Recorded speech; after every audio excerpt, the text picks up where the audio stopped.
Hi guys, it's Junie B time. Let me make this bigger. Here we go. All right, so we are on chapter 3 of Junie B Dumb Bunny, and Junie B is waiting to go to the party at Lucille's house. So it says, on Saturday morning, I jumped out of bed very excited because today was the day of the party, of course. The Easter egg hunt, the Easter egg hunt. Today is the day of the Easter egg hunt, I sang real loud. I ran into Mother and Daddy's room and I turned on the light. The Easter egg hunt, the Easter egg hunt. Today is the day of the Easter egg hunt, I said again. Mother opened one eyeball. It's not time to get up yet, Junie B, she said. It's still dark outside. Please go back to bed. I put my head next to her face. Yeah, only I don't think that's actually possible, I said, on account of my brain is already activated. Mother put her pillow over her head. I lifted it up. I'm going to find the golden egg today, I said. I told you about that, right, Mother? Whoever finds the golden egg gets to swim in Lucille's hot water, her pool that's heated. I hugged myself very happy. I would love, love, love to swim in hot water, I said, except for Sheldon and May. They want that prize too. Plus, Lucille loves Sheldon. And so maybe she will give him a hint or something. And a hint would not be good. I did a little frown. Plus, here's another problem, I said. May has bird parts, and bird parts can see as good as a hawk. Mother pretended to snore. I did a huffy breath at her. Sometimes mothers do not act their own age.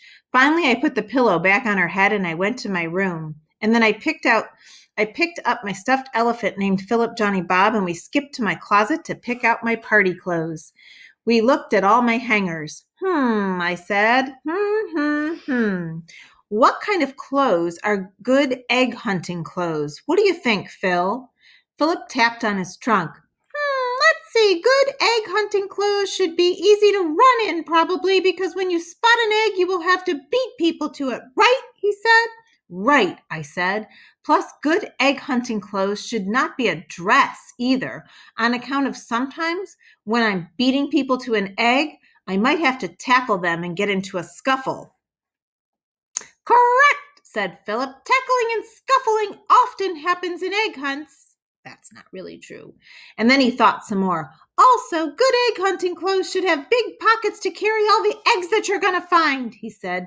I nodded. Yes. Plus, good egg clothes have to be pretty, right, Phil? Because this is a fancy party, you know. I know, said Phil. Egg clothes should definitely be pretty, like. And then we looked some more, and then, both of us spotted the pretty clothes all at once. Like those brand new lavender overalls that Mother just bought, we both shouted real joyful. And then Phil threw himself way high in the air. Yes, the brand new lavender overalls will be perfect, Junie B, because lavender is exactly like purple almost, and purple is the color of your favorite glasses. And then he flung himself in the air again. We are a genius at picking out egg clothes, he said. Yes, we are a genius, Philip, I said back. I cannot lose the egg hunt in this perfect outfit. And after that, I quick put on my lavender overalls, which lavender is like a light purple. And then me and Philip ran to the window and we sat down on the floor and we waited for daylight to come. So they were up even before the sun came up. The party was supposed to start at lunchtime. There was going to be a picnic before the egg hunt. That information was printed right on Lucille's fancy invitation. I read it to my mother and daddy at breakfast. A picnic lunch will be served on the grounds before the event, I read. I smiled. Wow, I enjoy eating on the ground, I said. And then Mother laughed. Oh, I don't think you'll be eating on the ground, Junie B. Grounds are what rich people call their lawns and their gardens. I got down from the table and I looked outside. Do we have grounds? I asked. Mother rolled her eyes and looked at Daddy. Heavens no, Junie B. What we have is a bunch of weeds and crabgrass. Daddy sucked in his cheeks at her. Weeds and crabgrass is an issue, apparently. After breakfast, I waited for it to be time to leave. It was the longest morning that I ever saw. And then finally, Daddy said it was time to go. And so I ran to the car lickety-split. Lickety-split is the grown-up word for zippity-fast. It took forever to get to Lucille's house. We drove and we drove and we drove, and then, phew, at last, we turned down Lucille's long driveway. Lucille's house, Lucille's house. We're finally at Lucille's house, I shouted, and then I leaned my nose against the window. Remember when I came here last year, Daddy, I said? Me and my friend Grace spent the night at this place, and I ate dinner and breakfast with her rich, expensive Nana. Remember that, boys and girls, when she had the sleepover? And then, oh my gosh, I saw her. I saw the rich, expensive Nana. She was standing there with Lucille's mother and daddy and brother, and they were welcoming all the cars. I opened my door and I ran to her. Well, well, well, we meet again, Nana, I hollered real happy. And then I hugged my arms around her middle, and I tried to lift the Nana off the ground, only she didn't actually budge. I stepped back and I looked at her. Oh, my boys.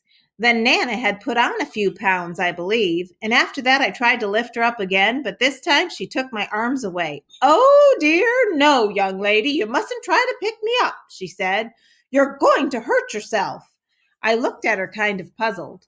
Yeah, only I'm not a young lady, Nana, I said. Look, see, it's me. It's Junie B. Jones.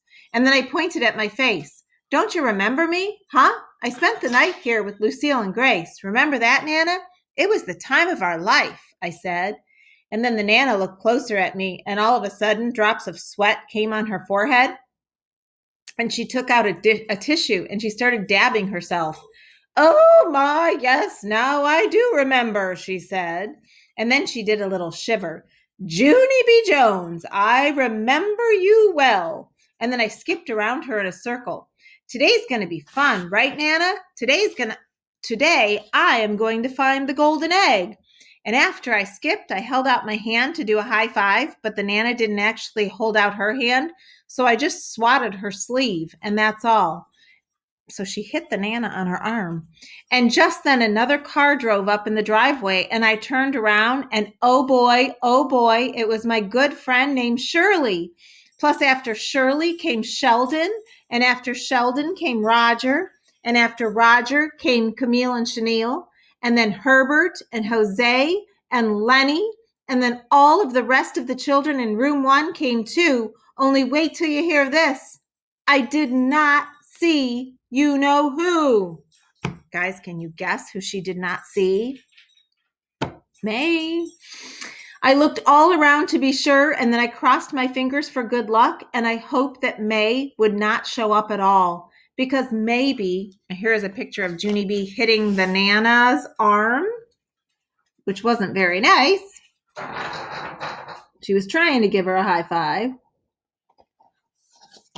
Because maybe she would forget that the party was today, possibly. And then I thought for a minute, or else maybe her daddy's car would get 4 flat tires on the way to Lucille's. Or maybe his battery would go dead. Or maybe his muffler would fall off in the middle of the street. And then I thought some more and I did a grin. Or else maybe May was playing in her backyard this morning and she bent over to tie her shoe and floof, she got carried off by a North American barn owl. I bent over and I laughed out loud. Now that was a good one. All right, guys. Tomorrow we're going to read chapter 4 and we'll find out if May shows up for the party. What do you think? Is she going to show up or not? We will see.